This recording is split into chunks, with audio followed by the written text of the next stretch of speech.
à tous et bienvenue sur permaculturedesign.fr. Nous sommes à l'île de la Réunion où nous venons de faire un stage de design en permaculture en milieu tropical et nous visitons donc l'Arda qui est un site qui promeut l'aquaculture pour les agriculteurs de la région. Et donc en dehors de l'aquaculture telle qu'on la connaît, un petit peu plus classique on va dire, eh bien on trouve quelque chose de très intéressant à l'Arda, c'est un essai d'aquaponie euh, en, en semi-commercial on va dire, hein. C'est-à-dire que là vous voyez plusieurs bassins qui font en tout environ 100 mètres carrés, qui sont divisés pour la plupart en différentes surfaces de culture. Donc ici vous avez des laitues, un petit peu plus loin, vous verrez du basilic. On aurait pu mettre des haricots verts, des tomates, plein d'autres choses, hein. C'est ce qui fonctionne le mieux et en termes de démonstration, c'est ce que les gens de l'Arda ont choisi. Vous voyez, ce sont des très très très belles laitues. Celles-ci ont 21 jours. Alors on est en milieu tropical, très ensoleillé, etc. D'ailleurs, vous allez voir des ombrières, hein, par la suite parce que le soleil tape vraiment fort ici. Mais quand même, des laitues en 21 jours, de cette taille-là, c'est quand même assez hallucinant. Donc là, vous avez du basilic. Comme vous le voyez, ces végétaux donc, sont directement dans le milieu aquatique, et ce milieu aquatique est chargé en nutriments qui est issu des poissons. Voilà, ça c'est le système aquaponique, c'est-à-dire que les poissons, tout simplement, on retrouve leurs excréments dans l'eau, et ces excréments, une fois mélangés à l'eau, vont venir nourrir les végétaux.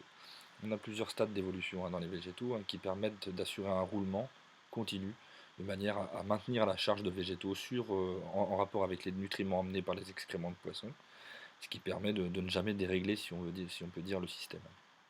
Vous voyez, par ces petites buses là, bah, ce sont les eaux qui sont chargées de nitrates, qui permettent de nourrir les végétaux.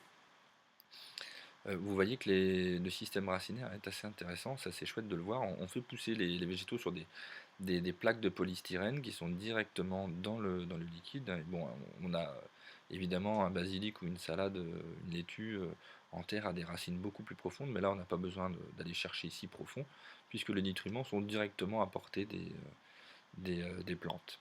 Vous voyez que les plantes se portent très bien, elles n'ont aucune maladie, elles sont en parfaite santé. Et puis, les bacs sont pas si profonds que ça, on a environ 20 centimètres d'eau.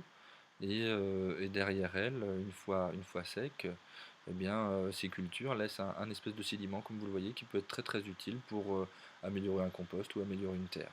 Vous avez un système de bulleurs qui permet d'oxygéner l'eau, c'est fondamental évidemment, d'aérer l'eau. Et ce qu'on peut voir aussi, c'est que ben, on utilise tout simplement des petites plantules, hein, qui sont issues il y a un petit peu de terreau dedans, hein, qui sont issues de jardinerie en général, en tout cas pour celles-ci, mais qui se nettoient progressivement et puis qui font leur système racinaire ensuite. Il y a un système de filtration bien entendu sur ces systèmes à grande échelle. C'est pas obligatoire sur les petits systèmes de jardin on va dire, hein, mais sur des gros systèmes comme ça c'est quasi obligatoire. Alors on a plusieurs types de filtration. Dans un premier temps, on va retrouver une filtration mécanique. On va essayer d'enlever la majorité des fesses, hein, qui colmateraient un petit peu les racines des végétaux s'ils allaient un peu plus loin. Et puis donc ces fesses sont amenées par le biais de ces tuyaux euh, vers un composteur. On aurait pu très bien imaginer de valoriser ces fesses dans un vermicompost, hein, qui permettrait de produire des vers qui nourriraient à leur tour le poisson, hein. C'est des essais qui vont être menés bientôt à l'Arda ou qui ont été menés et qui sont encore en cours d'expérimentation. On a un deuxième type de filtration qui est une filtration biologique, hein, c'est-à-dire une filtration par les bactéries.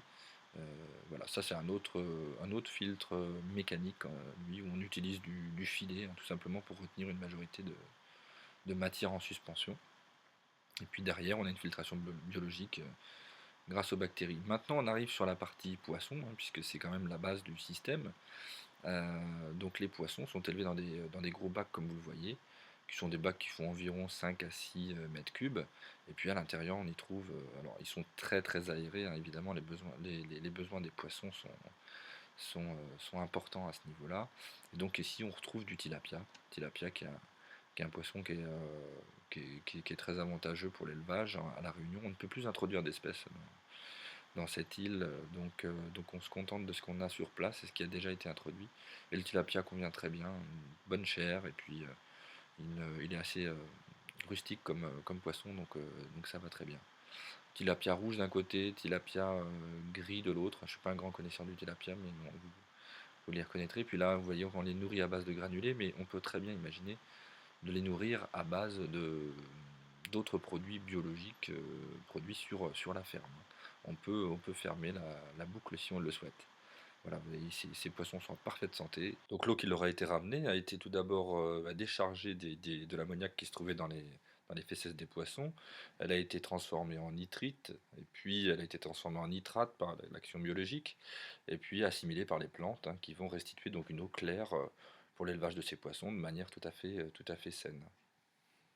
Merci de votre attention.